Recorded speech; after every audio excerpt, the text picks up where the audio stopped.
Microeconomics class.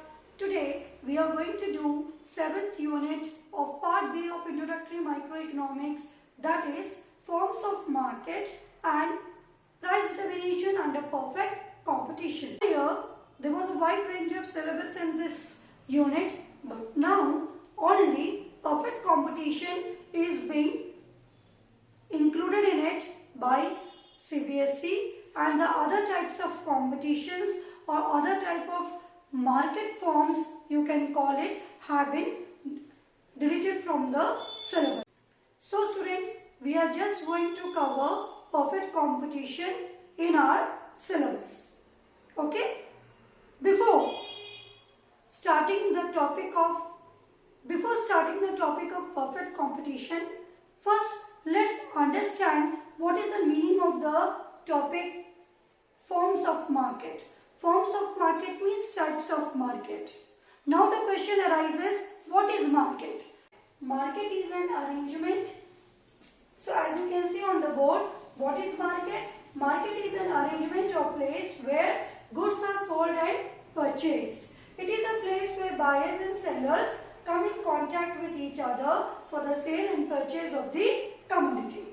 What are the different types of market on the basis of classification? As I told you, basically we classify the forms of market into two categories: perfect competition and imperfect competition. Earlier, in imperfect competition, monopoly, monopolistic competition and oligopoly were included in the syllabus, but now we are only going to focus on perfect competition as they have been deleted from the syllabus, and the emphasis is on perfect competition. Now students, we are going to study about the meaning of perfect competition. As you can see on the board, what is the meaning of the term perfect competition?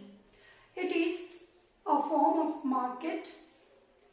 It is a market situation, or as I told, a form of market in which there are a large number of buyers and sellers of a commodity with no control over the price of the commodity individually.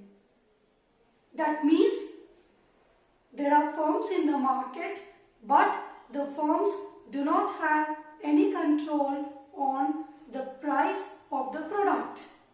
Then who is determining the price of the product in the perfect competition? It is the industry that is determining the price of the product in the perfect competition on the basis of the forces of market demand and supply. Competition is a form of market, type of market, or a market situation in which there are very large number of buyers and sellers of a commodity with no control over the price of the commodity individually. That means industry is the price maker. Industry determines the price of the product that is to be sold in the market, and the firm is the price taker. The firms who want to sell the product in the market have to sell the product at the uniform price which is fixed by the industry. Now the question arises, can a firm sell as many units as it wants in this competition? Yes, a firm can sell as many units as it wants at the uniform price which is fixed by the industry.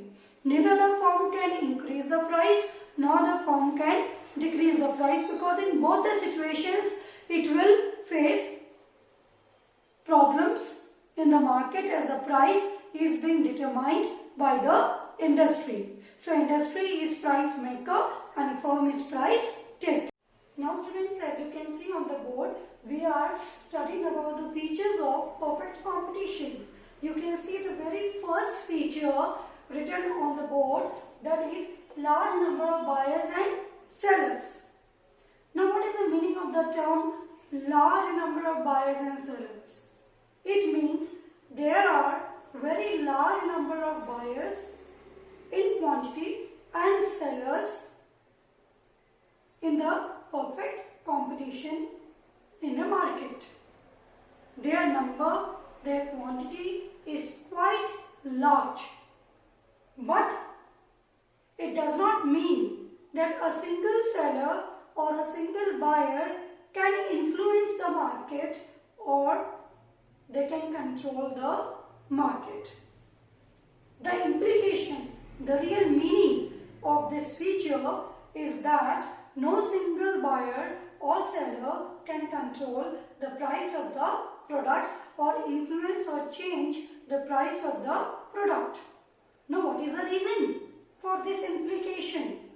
The reason for this implication and this feature is that the portion of a single buyer or seller, portion here means proportion, contribution, okay, share. So, the demand made by a buyer, the product sold by a seller are in such insignificant proportion that no single buyer or no single seller can influence or change the price of the product in the market. Therefore, industry is the price maker and industry decides the price on the basis of the market forces of demand and supply, and the firm has to accept that price. Firms are the price taker in this case.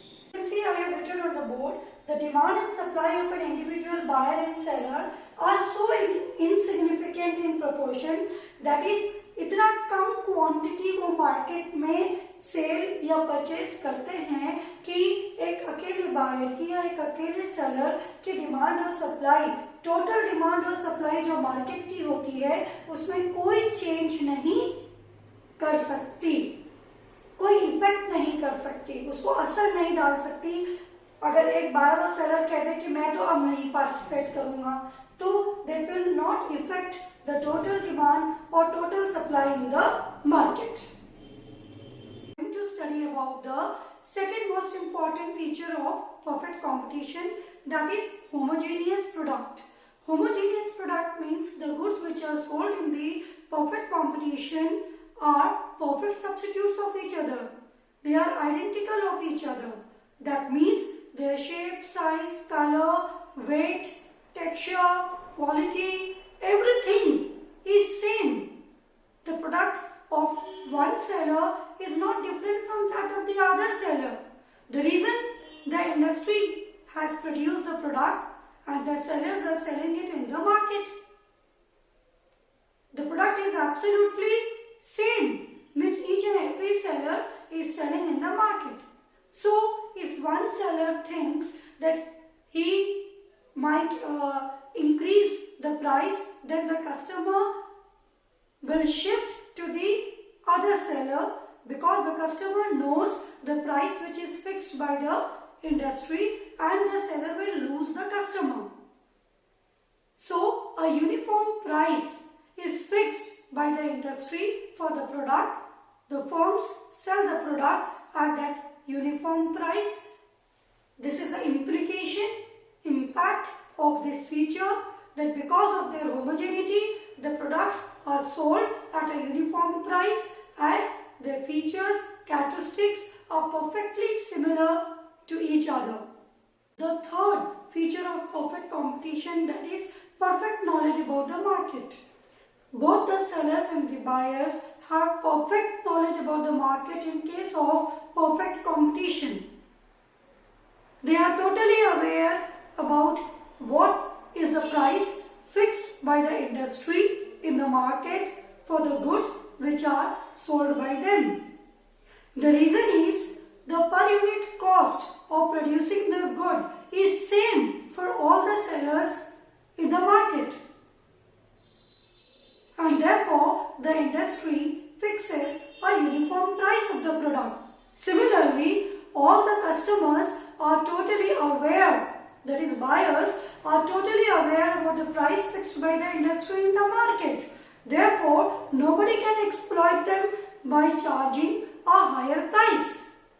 In case a seller thinks of selling the product at a price lower than the price fixed by the industry, he is definitely going to lose more, because if he reduces the price, the other firms will also reduce the price, which will lead to a loss again.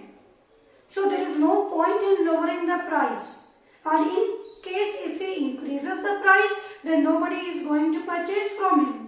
The customers will shift, as I told you in the above feature, previous one, that they will shift to the other seller. Therefore, both buyers and sellers, as you can see on the board, had perfect knowledge about the market. That is at which price the goods are to be sold or purchased. Feature of perfect competition, that is free entry and exit of firms. Free entry and exit of firms means firms have perfect mobility in perfect competition to enter or leave the industry. In the short run, the firms are not able to decide whether they have to enter the industry or leave the industry, but in the long run, they can take decisions to enter or leave the industry.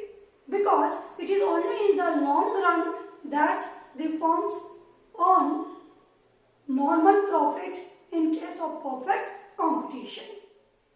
Otherwise, if there is a situation of abnormal profits, that is supernormal profits or losses, then the firms react in different ways, as you can see I have written on the board. Let's have a look.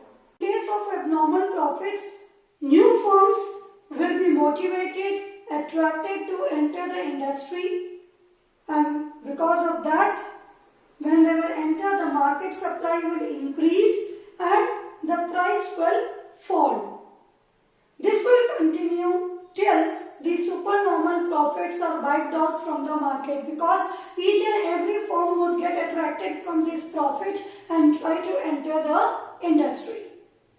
But if it is a case of losses, as you can see on the other side, existing firms will leave the industry and the market supply will fall. There will be shortage of the product and the prices will rise till these losses are wiped out, because no new firm would be attracted to enter in the industry at this time. So this is the situation of abnormal profits and in case of abnormal losses. So therefore, the implication which arises from this feature is that the firms can enter only normal profit in case of long run, not in case of short run. We have written the fifth heading on the board, that is absence of selling and transportation cost, as you can see on the board. This means no individual firm has to incur the selling and transportation cost, as it is done by the industry as a whole. Now, what is the reason behind it? The reason behind is that the products of all the firms are homogeneous and the consumers are ready to pay the same price. Transportation cost is borne by the industry. Students, we are going to do the sixth feature, that is perfect mobility of factors of production. Now, what do you mean by perfect mobility? It means the factors of production can move from one firm to the other firm. They can migrate from one firm and go to the other firm. Now, what is the reason behind that?